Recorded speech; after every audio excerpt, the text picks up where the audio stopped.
Today we will talk about the two drawing modes you are most likely to encounter when you're working with Adobe Animate. Object drawing mode treats items as separate entities that move freely on the stage. If you move a drawing object on top of another drawing object or underneath another drawing object, the objects will remain separate. In contrast, merge drawing mode creates shapes that are made up of individual parts like lines and fills. So for example, when I select this red circle here, you can see I'm selecting both the red fill and also that stroke that makes up the outline of the circle. Now, the thing about merge drawing mode is your objects will actually combine and subtract when you put them on top of each other, unlike object drawing mode.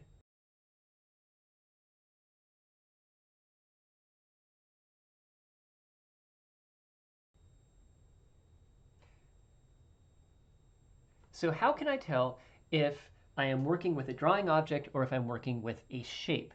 There are three ways you can tell. Number one, you can look in the Properties window to see what Adobe Animate is telling you it thinks the item is. Number two, you can pay attention to how Adobe Animate is visually indicating to you that you've selected an item, because it will highlight drawing objects in a different way than it highlights shapes. And number three, you can pay attention to how the items are interacting with other items on the stage, because objects will interact differently than shapes. Let's talk about each of these in turn.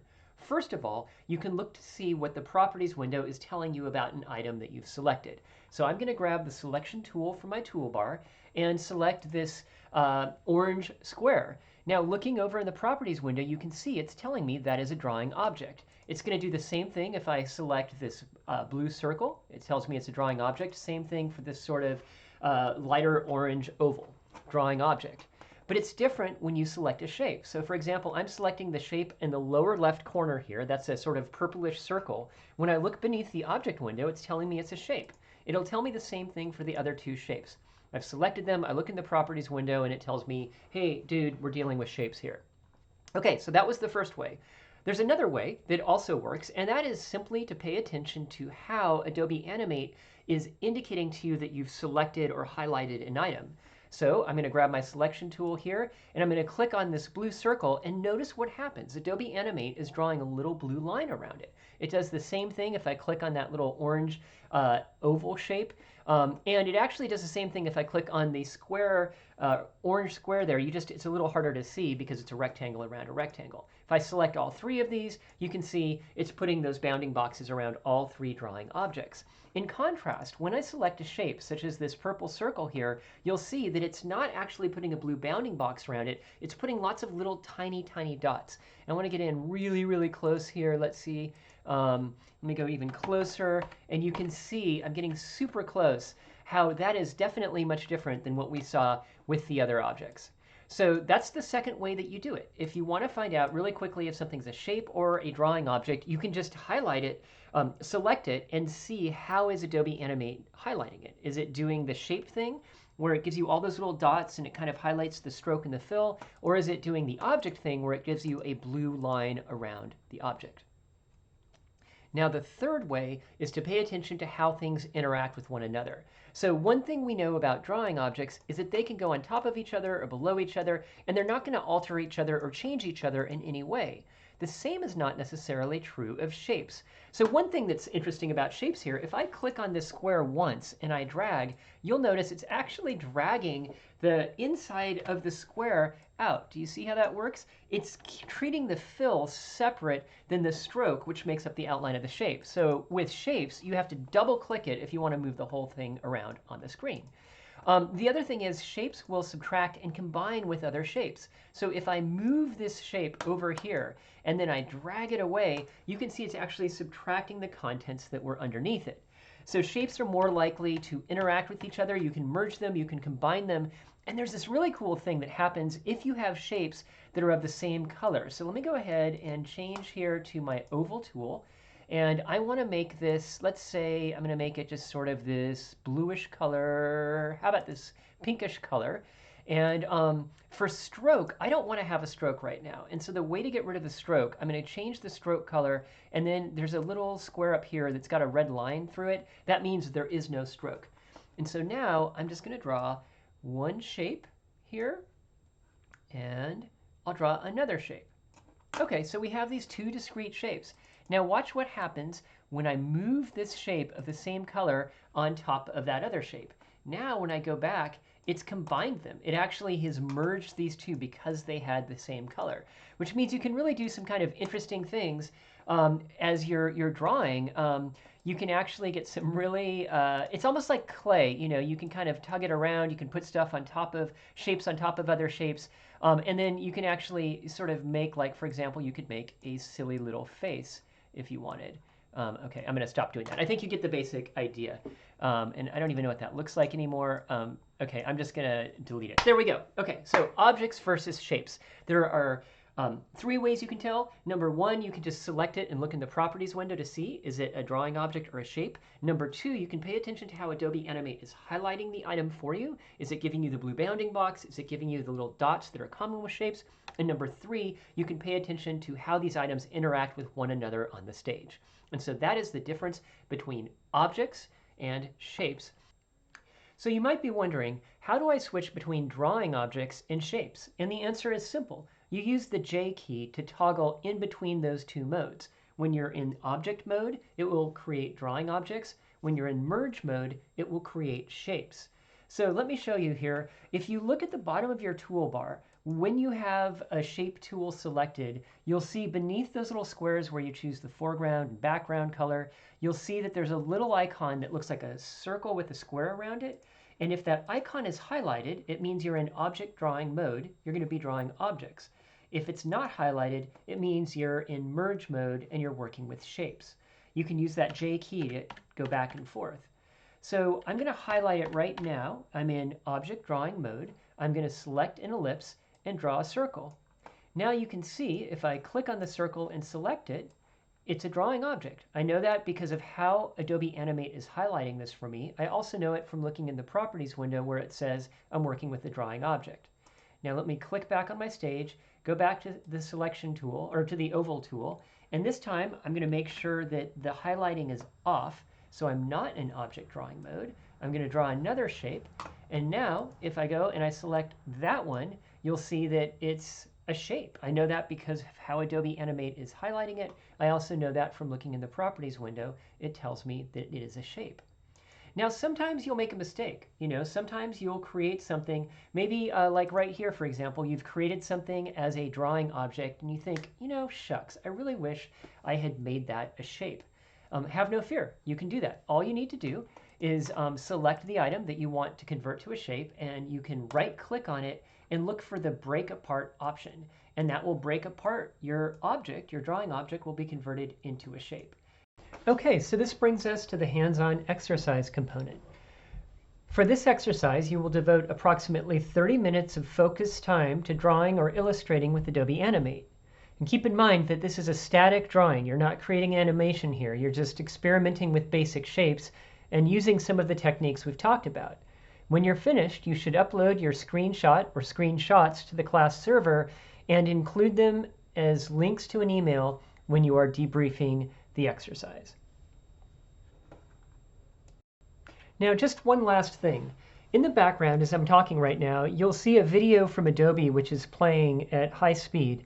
This is one of their illustrators talking about how they use the Adobe animation tools, in particular basic shapes and some of the techniques that we've talked about, in order to quickly create cartoon-style artwork for use in their animations. And so I thought you might enjoy looking at this. It's about 6 minutes long, the complete video with the audio track attached. And I have it appended to the very end of this video. So if you want, you can check it out. I think that for many of you, it may be really give you some great ideas about how to do illustration using these techniques. I certainly found it useful. Okay, that's it. I'm going to be quiet now and restart the Adobe video in just a second.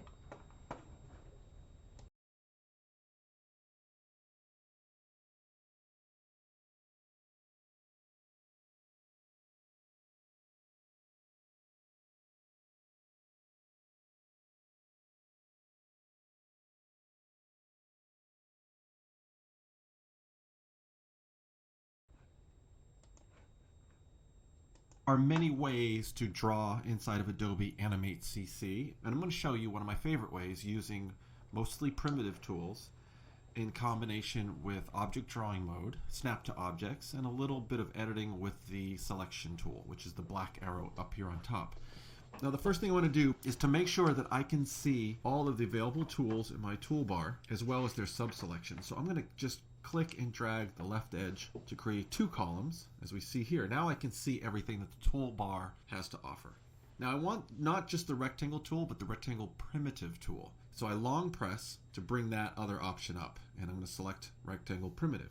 Now you'll notice in Properties panel, I have a rectangle options section and the slider, which is currently at its default setting of 0. What that does is allows me to adjust how the corners look on the primitive I'm going to create. So let me actually set this back to 0 just to show you. I have a skin tone here I already like, but I'm going to make a shape for you and just kind of give you an idea of what this option does here, this slider. So if I just click and drag that, you'll notice the corners of my shape will change and adjust accordingly. If I slide the slider all the way to the left, the corners invert. And if I slide it all the way to the right, I get the most rounded corners. Okay. Having said that, let me actually delete this and start over. What I like to do is grab this rectangle tool, and before I do anything, slide that all the way to the right to a value of 100. And I'm going to start by drawing the character's head. And next I'm going to move on to the eyes. And for that, I'm just going to grab the oval tool. I'm going to click on the fill color here, and I'm just going to grab black. Now the one thing I want to make sure of is down here is I want to turn on object drawing mode. You'll notice that it has a container around it now because it's now an object drawing. So what this allows me to do is work entirely inside of one layer, which is actually kind of nice. Let me zoom in here. So let's scale this down. I'm just going to grab the free transform tool, which is hitting Q on my keyboard or selecting it up here from the tools panel. And let's scale this down a little bit. One way I like to work, which is nice and quick, is to hold down Shift and the Alt key. Holding down Shift and the Alt key allows me to click and drag to duplicate that and move it along the same axis. And while we're at it, I'm going to zoom in, and I'm just going to add a little bit of highlight. So for the mouth, I'm going to grab the oval tool again, and a nice deep red for the inside of the mouth. Something like that. What I'm going to do is double click the object drawing, and you'll notice now I wasn't seeing one, but now I'm inside the drawing object that I just created.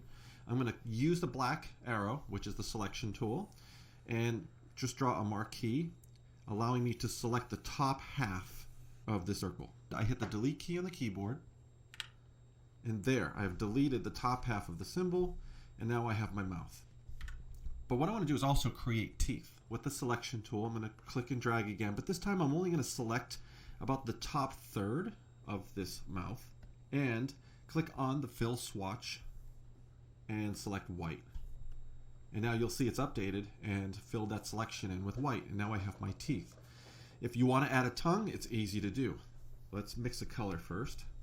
Again, with the selection tool, I'm going to click now from the bottom, working my way up, and select about that much of a region of this mouth symbol. And let's click here and then find that color. And now we have a tongue. And again, with the black selection tool, the black arrow tool, I'm going to actually click anywhere along this line and bend it up a little bit. Now let's move on to the hair. Let's mix a nice color, dark brown, let's say, and let's make a nice big circle, something like that. And like we did with the mouth, I'm going to zoom in a little bit, double click, and select the bottom half, delete,